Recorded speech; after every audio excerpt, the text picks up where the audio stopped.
I met my husband at a neighbor's 4th of July cookout in the summer of 1991. I was 29 years old, working as a registered nurse at a community hospital in Asheville, North Carolina.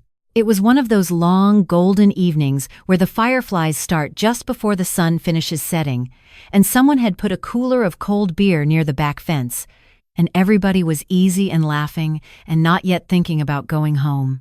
He was standing near the grill talking to my neighbor's brother-in-law. He had dark hair and a wide, open smile, and he laughed at something and tilted his head back just slightly when he did it, and I noticed that. I noticed the way he listened, too, leaning in just a little, like whatever the other person was saying genuinely mattered to him. That was what got me, I think. That lean. His name was Marco. His mother had come over from a small town outside of Naples in the late 1960s, married an Italian-American man who worked in construction, and raised her son in a tight, close household where Italian was spoken at dinner and holidays and whenever something important needed to be said. Marco was born here, grew up here, went to school here, and spoke English perfectly well. But Italian was the language of his insides, he told me once, early on. It was the language of his heart. I thought that was the most romantic thing I had ever heard. We were married 14 months later, in October of 1992, at a small Catholic church in the hills outside Asheville. I was 30 years old. He was 32. My mother cried. His mother sat in the front pew in a black dress and white gloves and watched the whole ceremony with an expression I could not quite read. Not unhappy exactly. More like a woman who has already decided how a story ends before the first page is turned. I did not speak Italian. I knew a handful of words, the way most Americans do. Ciao, grazie, prego, the things you pick up from restaurant menus and old movies. Marco knew this. His mother knew this too, and for the first several years of our marriage, I did not think much of it. When his mother called on Sunday evenings, which she did without fail, they would speak in Italian for 30 or 40 minutes while I cleaned up after dinner, or folded laundry, or read on the couch. When she visited twice a year, for 2 weeks at Christmas and 2 weeks in August, they would sit at the kitchen table with their espresso cups and talk for hours in a language that washed around me like water around a stone. I told myself it was cultural. I told myself it was sweet, actually, that a grown man was still so close to his mother. I told myself a lot of things in those early years. My mother-in-law was not unkind to me. Exactly. She was correct. She thanked me when I cooked and folded her napkin carefully after meals, and always brought a small gift when she arrived, a jar of preserved lemons, a bottle of good olive oil, a lace doily for the side table that I would put out while she was there and put away in a drawer the moment she left. She called me Cara when she was in a good mood, which I later learned means dear. She called me nothing at all when she was not. What I did not understand then, what I would not understand for a very long time, was that those conversations at the kitchen table were not just nostalgia or closeness or the comfort of a shared language. They were something else entirely. They were a room I was not allowed into, and decisions were being made in that room that concerned me very directly. The money problem started quietly, the way most quiet problems do. In the 3rd year of our marriage, my husband suggested we consolidate our finances. It made sense, he said. It was simpler. We were a family. Why should we have separate accounts, separate credit cards, separate anything? He framed it as intimacy, as trust, as the logical next step for two people who had decided to build a life together. I was in love and I was not suspicious by nature, and I said yes. He handled everything after that. The mortgage payments, the utilities, the car insurance, the grocery budget, he managed it all. I had a credit card with a limit he set, and a small amount of cash he transferred to me at the beginning of each month for what he called personal expenses. He was never cruel about it. He never screamed or threatened. He simply administered. If I needed something outside the budget, I asked. Sometimes the answer was yes, and sometimes it was not the right time. And I learned to read which mood meant which answer, and to plan my questions accordingly. I did not think of this as control. I thought of it as his way of showing love. He had grown up watching his father manage everything, and his mother had never worked outside the home, and it was simply the model he had been raised with. That was what I told myself. I was a nurse. I had a career. I had a salary that went directly into our joint account. I was not dependent in the way some women are dependent. I was simply letting my husband take care of things because he wanted to, and he was good at it. That is what I told myself for a very long time. We never had children. This was not a choice we made together so much as something that happened to us, or rather did not happen to us. We tried for 4 years. There were tests and appointments and one procedure that cost more than I want to remember and left me lying on a table in a paper gown feeling more alone than I had ever felt in my life. My husband sat in the waiting room during that part. He said he couldn't watch. I understood. I thought I understood. After the 4th year, we stopped trying. We did not have a conversation about stopping. There was no agreement, no acknowledgement of grief, no sitting together on the back porch and letting ourselves be sad out loud. 1 month we were still trying, and the next month we weren't, and neither of us mentioned it again. I grieved privately, the way I had learned to grieve most things in our marriage, quietly and in the spaces he was not occupying. His mother never said a word about the children, not to me directly. But I began to notice, around that time, that when she and my husband sat at the kitchen table with their espresso and their Italian, there was often a shift in the texture of the conversation when I walked in or out. A pause.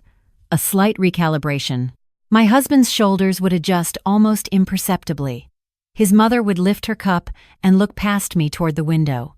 I filed it away and went back to folding laundry. The years passed the way years do when you are busy and not entirely unhappy and not yet awake to what is actually happening. I worked my nursing shifts. I planted a garden in the backyard. I joined a book club, then left it, then joined another one. My husband went to work at the commercial property management company. His father had left him and came home in the evenings, and we ate dinner together most nights and watched television and went to bed. It was a life. It looked, from the outside, like a completely ordinary and acceptable life. I was 47 years old when something shifted. I do not know exactly what triggered it.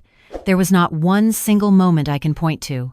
It was more like slowly becoming aware that a sound you have been hearing for years is not the wind or the pipes or the neighbor's yard. It is something in your own house, and it has been there the whole time, and you have just been deciding not to hear it. What I began to notice, my husband would end certain phone calls when I came into a room, not dramatically, not in a way that announced itself. He would simply let the conversation wind down naturally the moment I appeared, and by the time I had set, he would be off the phone and already moving toward the kitchen. I noticed that our joint account had less in it than I thought it should, given what I knew about my own salary and what I understood our expenses to be. I noticed that when I asked about a specific bill or a specific withdrawal, there was always a reasonable answer. But the reasonable answer required me to accept several things on faith, and I was beginning to run low on faith. I noticed, most of all, that his mother's visits had changed. She seemed more comfortable in my house than she once had, more proprietary. She rearranged my kitchen cabinets once while I was at work, and when I came home and asked why, she said something in Italian to my husband, and he translated it as, "She just prefers things a certain way, she means well." She began to give her opinions about my garden without being asked.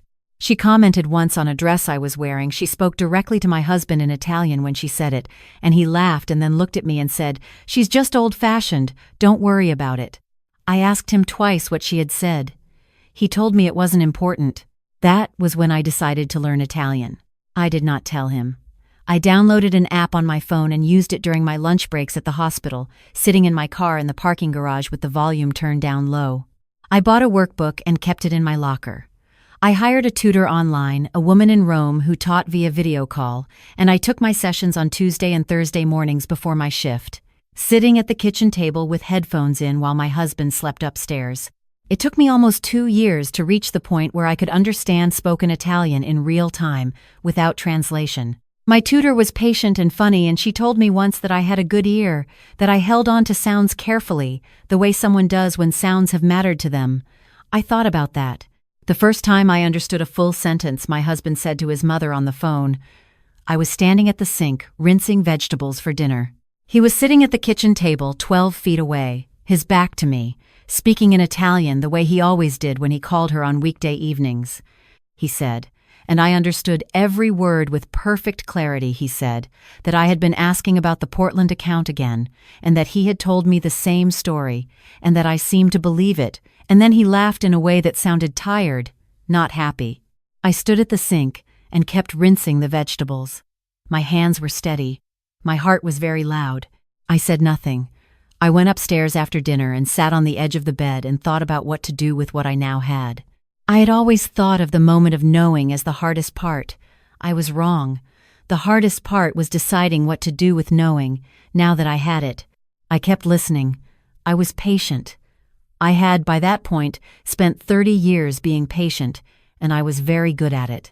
Over the next 4 months, I learned the following things: standing in kitchens and doorways, and the hallway outside the guest room, understanding every word of conversations that had been happening around me for decades on the assumption that I was sealed out of them. There was a property account my husband had established years earlier, routed through his mother's name, that received a portion of the rental income from 3 of his commercial properties. These were properties that had been purchased during our marriage, with money that included my salary. I had never known this account existed. His mother had been advising him for years. She used the word suggesting, which I thought was generous, that a certain kind of woman, meaning me, a working woman with her own ideas, was not the right match for her son, that her son needed someone more aligned with the family's way of doing things. She had been having this conversation with him since roughly year 4 of our marriage. She had, approximately 8 years earlier, introduced him to the daughter of a family friend, a woman who lived in Naples. A woman who was now, as far as I could piece together from what I overheard across those 4 months, not simply a family friend's daughter anymore. I sat with this for a long time. I am not a woman who acts from the raw nerve of a fresh wound. I never have been. I am a nurse. I have held people's hands while bad things happened and kept my voice level and my hands steady, and I have learned, over 30 years of it, that the most important thing in a crisis is not how fast you move but how clearly you see. So I saw clearly. I called a lawyer. Her name was Diane, and she had an office downtown and had been recommended to me by a colleague at the hospital who had gone through her own divorce 3 years earlier. I told Diane what I knew. I told her about the account in his mother's name. I told her about the properties purchased during our marriage. I told her about the salary that had been going into a joint account for 32 years, while a portion of the rental income from shared assets was being quietly redirected.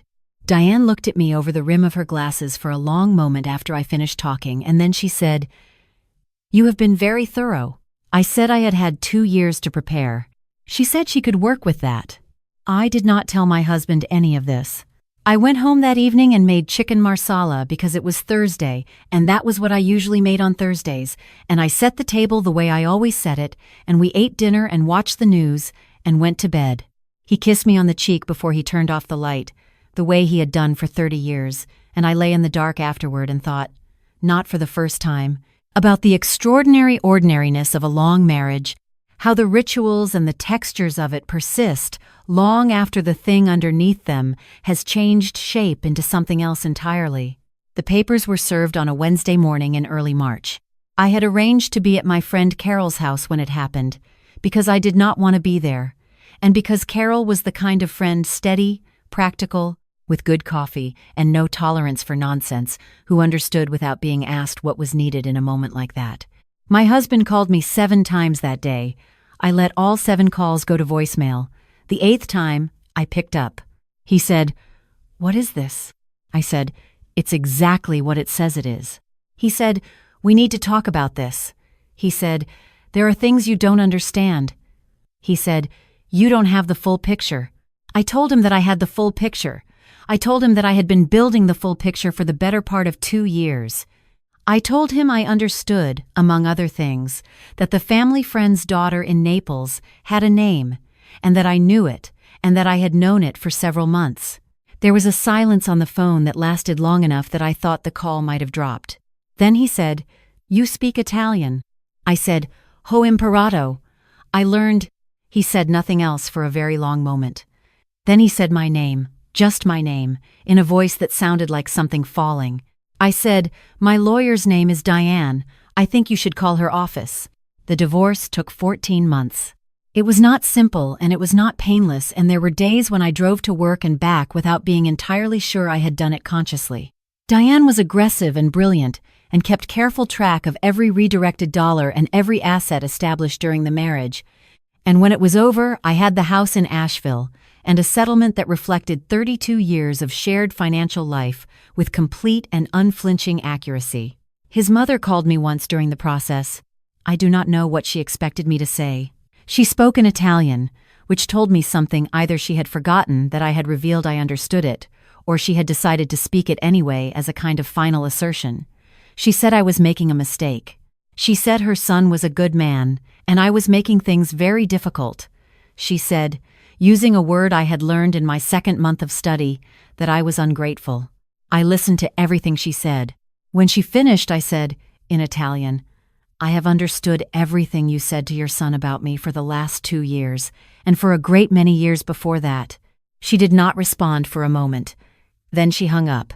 I have thought about that call a great deal since then, about what it must have been like for her to realize, in that moment, that the room she had believed was sealed had not been sealed for a very long time, that I had been standing at the threshold of it, quietly, listening, learning, preparing. I do not feel satisfaction about it exactly. It is more complicated than satisfaction.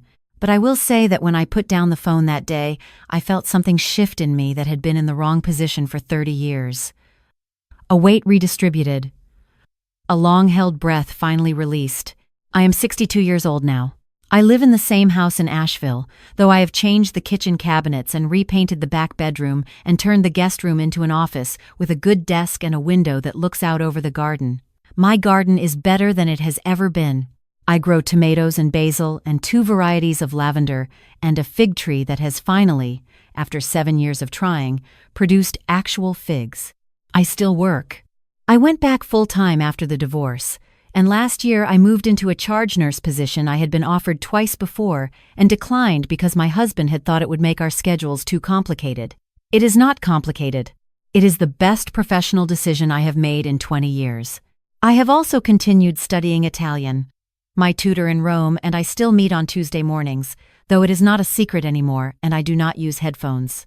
I am fluent now in the way you become fluent when you have a reason to hold on to a language not perfectly, not without gaps, but genuinely, from the inside. My tutor says I speak with a slight Neapolitan accent and she finds this funny given everything. I find it a little funny too. I think about the woman I was at 30, standing at that cookout watching a man tilt his head back when he laughed, deciding on the spot that his lean meant something. That woman was not foolish. She was not weak. She was in love, and love requires a kind of trust that closes certain doors deliberately because you have chosen to believe that the person on the other side of them is keeping you safe. That is not stupidity. That is faith. The problem is when faith becomes habit, and habit becomes the reason you do not ask questions, and not asking questions becomes the shape of your entire life. I would tell that woman at 30 to keep the faith, but to keep her own bank account too. To keep her name on the mortgage and her salary in her own hands and her skills current and her friends close. To love generously and also to stay awake. To notice the pauses in conversations and to ask, when she is handed a translation, whether it is accurate. I would tell her that learning something new is never too late and is almost always worth it.